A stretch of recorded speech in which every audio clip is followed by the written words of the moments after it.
Game over, man! Game over! Oh, that quote perfectly sums up this movie. Alien 2 on Earth. It was Alien 2 before Aliens, and it is definitely nowhere near as good as Aliens. Man, this movie is terrible. This is one of the worst films I have ever seen. Wow, what a great way to start this marathon with a really epic pile of shit. Alien 2 on Earth is directed by Ciro Ippolito as Sam Cromwell. He was, because he had to give himself a pseudonym. And it's also has uncredited directing from Biagio Proedi. I don't know if I said his name correctly. I'm not Italian. It's also produced by Ciro Ippolito and Angelio Stella, and it's written by Ciro Ippolito. So he also wrote the film, he produced the movie, and he directed it. And he fucking absolutely fucked up on all of those aspects. It was just straight over, just struck out on all of those particular examples of film production. Uh, this movie is inept. This movie is cheap. This movie is lame.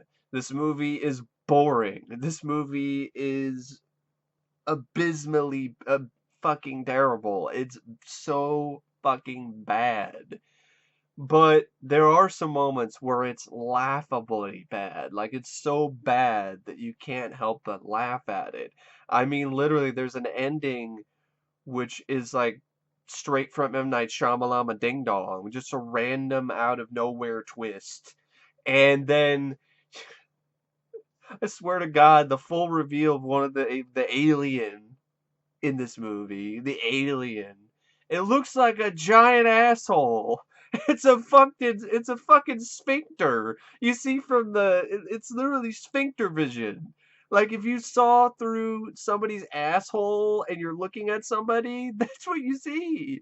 So like this fucking giant sphincter is like on the screen going and then going after this chick. And I'm just like, run, bitch! The sphincter's gonna eat you! Run, lady! Run! Sphincter's gonna eat your face! Run, the asshole's coming to get you! I was I had to laugh at that. Like that was just so laughable. It was hilarious. Um this film was also known as Alien Terror. And the closest this film gets to being terrifying is in the title. I mean, in that alternate title, because it's not scary in the slightest at all. The film stars Belinda Mayne as Thelma, Mark Bodin as Roy, Benedetta Fantoli as Maureen, Michele Soavi as Birth. And yes, that name sounds familiar because Michele Soavi, I don't know if I said his name correctly or not, he's a director. He actually did a lot of he worked on a lot of stuff with Argento. And he went on to direct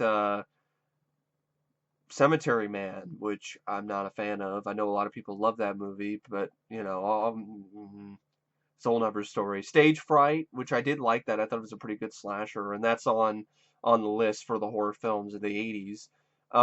He did The Church, and he did The Devil's Daughter, which I've heard good things about. And he also did some assistant directing on stuff like Phenomena and Opera and so on, and Tenebrae.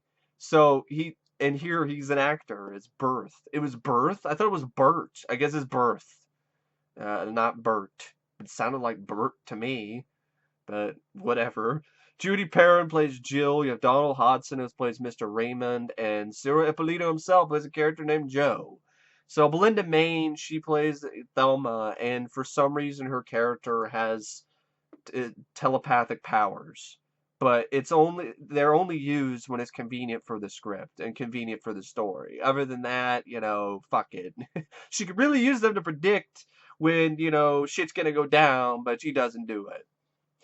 And then you have the male lead, who I think it's the Roy, played by Mark Bodin. He looks like the long lost BG. So so this is, and then there's like another guy who looks like Horshack from Welcome Back, Cotter. So it's, and I had to make these comparisons because otherwise I wouldn't be able to survive watching this movie. So the movie starts out, and like the first 20 minutes or so is just nothing but padding. And you have this score that is just awful. It sounds like a country. It sounds like a Cajun music. Sounds like it belongs on like Deliverance, not an Alien 2 on Earth. And it's not even a ripoff of Alien. But Fox sued the director of this movie. That they wanted to sue Ciro Ippolito for $10 million back then for using Alien in the title. However, a British lawsuit pointed out that there was a novel from the 30s called Alien, so Ippolito won the case. So, Fox wasn't able to fuck him over, but honestly he deserved it, because really, Alien 2? Like, wait, of course, he was calling it Alien 2 so he could get some extra money from the box office from people who think it might actually be a sequel to Alien. And trust me, it has nothing to do with Alien, except for the title. That's it. There's barely any aliens in this movie. I don't even know if it was an alien that killed these people. It's not even explained. It could have been a fucking rock monster for all I know. Or a rock lobster. I have no fucking idea.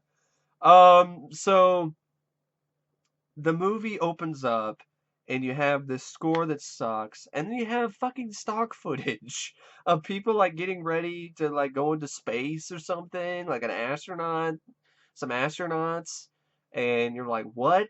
And then you see stock footage of an aircraft carrier, and then you see like a guy who's like a reporter talking about stuff, and I swear to God, he starts talking about like what they're gonna do with the launch, and then he literally says, blah blah blah blah. He does. He says blah blah blah. I mean, and it's dubbing. I know it's dubbed, but come on. I mean, the dubbing is laughable. It's bad, as it usually is for these type of Italian movies with really shitty dubs. But it's hilarious. I mean, it's really bad, but it's pretty funny. Uh, and but I can't believe the guy. Blah blah blah blah. And so then you have our main character, Belinda, Thelma. She shows up on this show, and she's pretty much, I guess, talking about how she likes to go into caves, and she has a telepathic episode that makes her like freak out, and so she can't finish the taping. And then it's just so much padding in the first 20 minutes or so. It's so hard to watch and sit through. Shitty music by a guy named Oliver Onions. His music is so bad 80% of the time it makes you want to cry, as if you're cutting onions. And then you have just, there's a scene where she's on the beach. I mean, before that, they like she mentions that her friends are bowling, and so she goes to the bowling alley, and you see the guy who looks like Horshack, like bowling, and he's making a bet with some guy, and he loses the first one, and then he makes another bet and wins, which was, I guess, is one of the most unexpected things in the movie was that, and the twist ending, which is just stupid.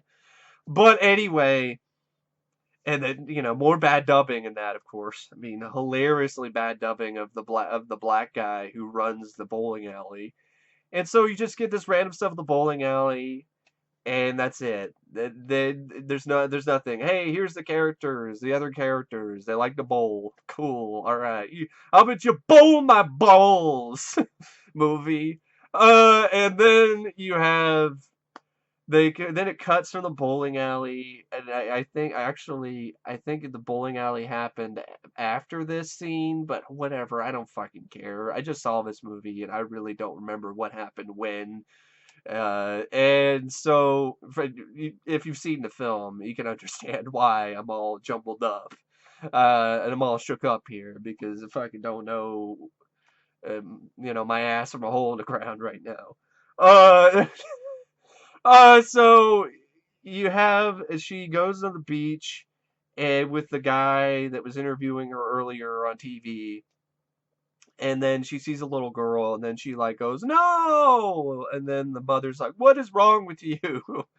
And they're like, I'm like, "Yeah, what is wrong with you, lady?"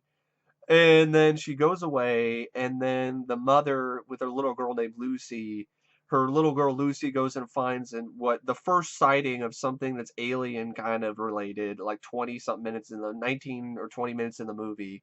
And it's like it looks like shit. It's like a black snot blob. It's like a black booger, and the girl goes to check it out, and then the mother's like says Lucy what sounds like 50 times, and then she hears her little girl cry, and then she goes in and taps her on the shoulder, and she turns around and her face is like hamburger meat. Like she got shot in the face with a shotgun. And I'm like, how the hell is she crying? Like her face is a fucking literally torn up to pieces. How the fuck how do you make any noises with a face that literally has no eyes, ears, it has no nose, it doesn't have a mouth to cry or make a noise. All you would hear would be wet gurgling. But no. She's like which and that's your first bit of gore. You get the scene where a guy really needs to use the toilet. He really needs to take a piss, and but the girls are taking forever. And he's like, "Oh, come on, I really need to go." And then the girls are like, "Go, go find a fire hydrant." No, that's good. Actually, that was kind of a decent gag. I got to give the movie credit for that one. And then about 20 some minutes after about the 30-minute mark, they finally get into the cave. And hey, it's shot in location. I'll give the film that. It's actually shot in a real cave. But that's like the best thing, one of the best things this shitty movie has for it, is that it was shot in a real cave. Cool. You didn't build a shitty set. You shot it in a cave. I swear to God, I think that's where this film started. Like, I swear the director was just found some cave somewhere and he liked it and he got some actors together and he decided just said, "I'm making a movie about a monster in a cave. Would you wanna be in it?" And they just fucking winged it. Because it really does look like the director's just dicking around in this cave and shot a bunch of scenes in a cave and then with some actors and then later decided to shoot some other scenes and actually make an actual movie out of it. And so they're in the cave, and I swear to God, it's like 40 something minutes into this, an hour and 20 something minute long movie. And I know it says it's like 92 minutes on another release, but it's like 84 on DVD. I don't know what's missing, and I don't care. I mean, the shorter the better. I mean, if this movie's any longer, it'd be really, really painful to sit through. So anyway, so they have this so they go into the cave, and there was this rock the guy who really needed to take a piss found, and he gave it to our lead Thelma. And then randomly while they're in the cave, after the director spends what feels like forever shooting long ass sequences of our characters rappelling into the cave with nothing but the helmet lights, and it was just kind of cool. It looked like something out of a laser light show when you have a cool little guitar riff, one of the few bits of the score that was actually decent, but it drags on forever. It's like the director was just like, I love how this looks. I love the way the lights in their heads look in the dark. And I'm like, we get it. You like the shots. It just screams padding when you're stretching that out for too long.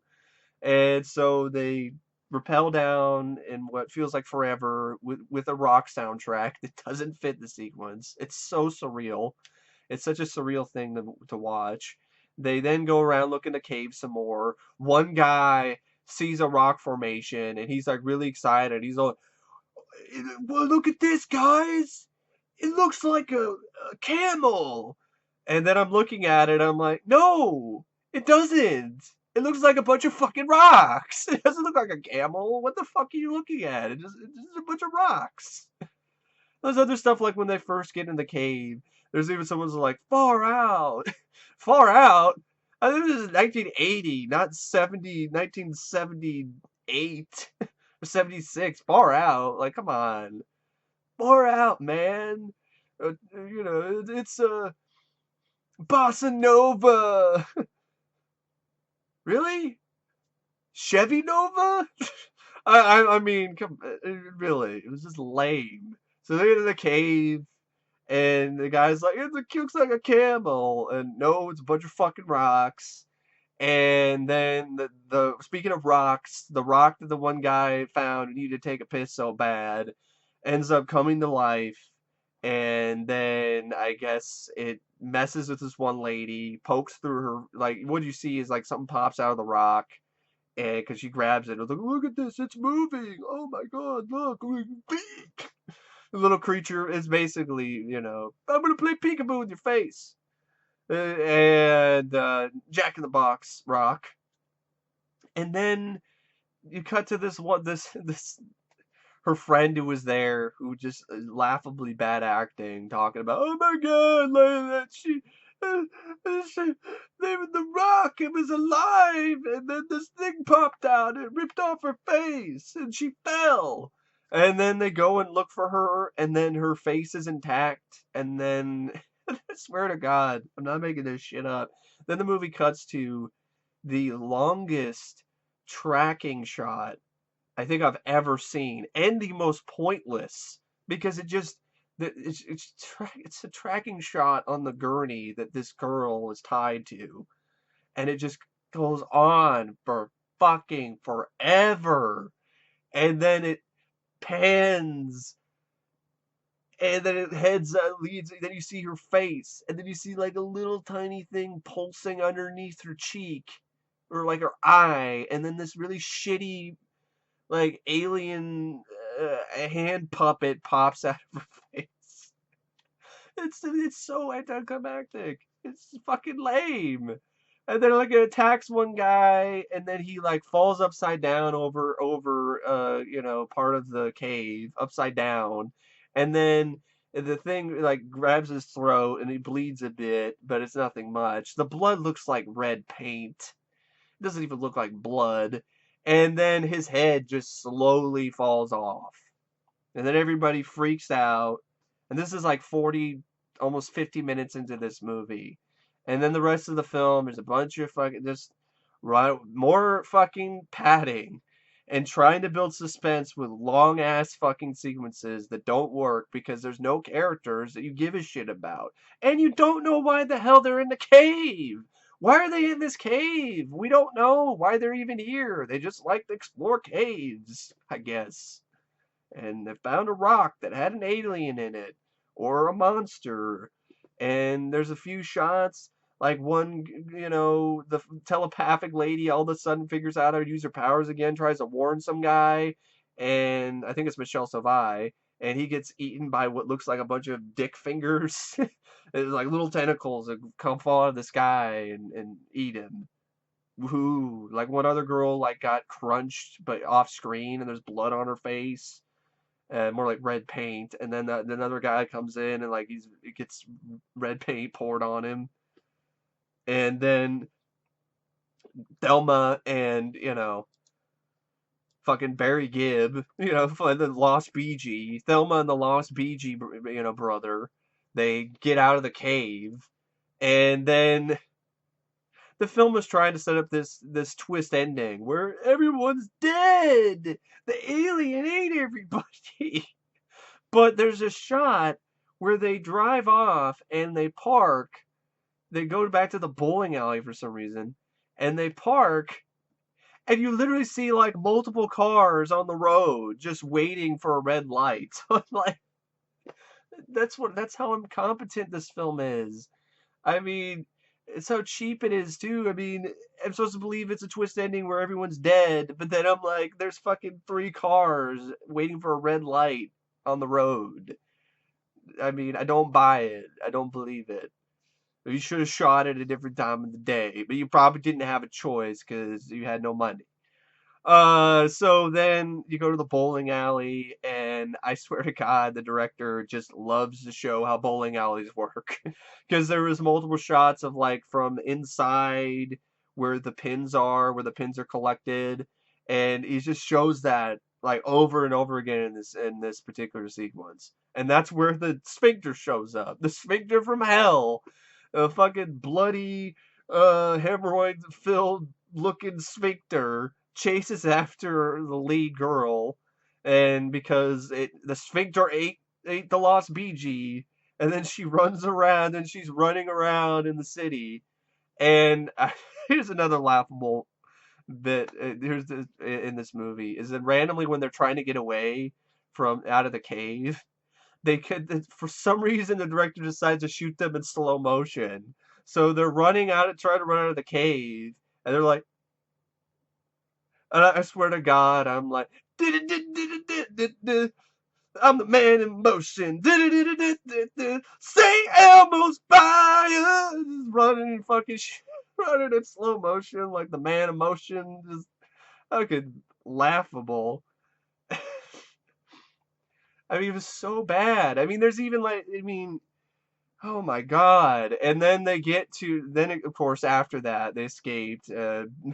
Her boyfriend gets eaten by the sphincter from hell. She's running in slow motion again through the city, and she's pretty much saying to the air, "Talk to me, talk to me, talk to me." And then like the camera pans up, and then basically she's alone on Earth and she's fucked, and the sphincter's probably gonna eat her ass later. That's Alien 2. That's Alien 2 on Earth. That's it. That's the movie. There's also even more ludicrous shit. Like there's a fucking really bad song that plays while they're on their way to the cave. And I swear to God, it's like it's a really shitty like Frank Sinatra type song, but it's sung by a guy who can't sing and also isn't that good at speaking English. So it sounds like English half the time, and I swear to God, he's like slurring his words. I would not be surprised if the guy was fucking plastered while he was singing the song. I don't blame him. I mean, fuck. He, yeah, that's it. I don't know what else to say about Alien 2 on Earth. I mean, I probably talked about longer than anybody probably ever has. Uh, this movie is awful. It's terrible. It is an absolute piece of shit. It's an atrocious travesty of a film. It's cheap, it's pathetic, it's boring, it's lame. There's nothing much in terms of gore. The only things that are memorable about it is really stupid, silly shit like a sphincter from hell. But yeah, I don't know what else to say. It's rated out of 5 stars, but I half a star for the absurdity of the sphincter from hell and like the girl with the telepathic powers that come and go. She makes like the alien like pop its head off later in the film, but it doesn't do anything. And it doesn't kill the alien. The alien just pops out of this guy's head and then I guess runs away. So it can eat her boyfriend and eat everybody, I guess. I don't even know how the alien. I guess there's something to do with some astronauts, and then something happened. It's not even that clear. I mean, the whole first half of the movie is like fucking stock footage. I mean, most of it's stock footage, and then like any extra footage is just not much of anything. I guess it's a bad script. It's bad directing. It's got bad acting. It's got bad special effects. I mean, there's nothing really at all noteworthy about this film, other than maybe one or two bits of the score that are okay, the fact that it's shot in a real cave, and some really laughably, terribly bad inept moments that are just so bad that you can't help but enjoy yourself because they're so fucking bad. But other than that, it's it's just it's shit. I mean, there's nothing else I can say. So anyway, thank you for watching. I'm not looking forward to the next movie.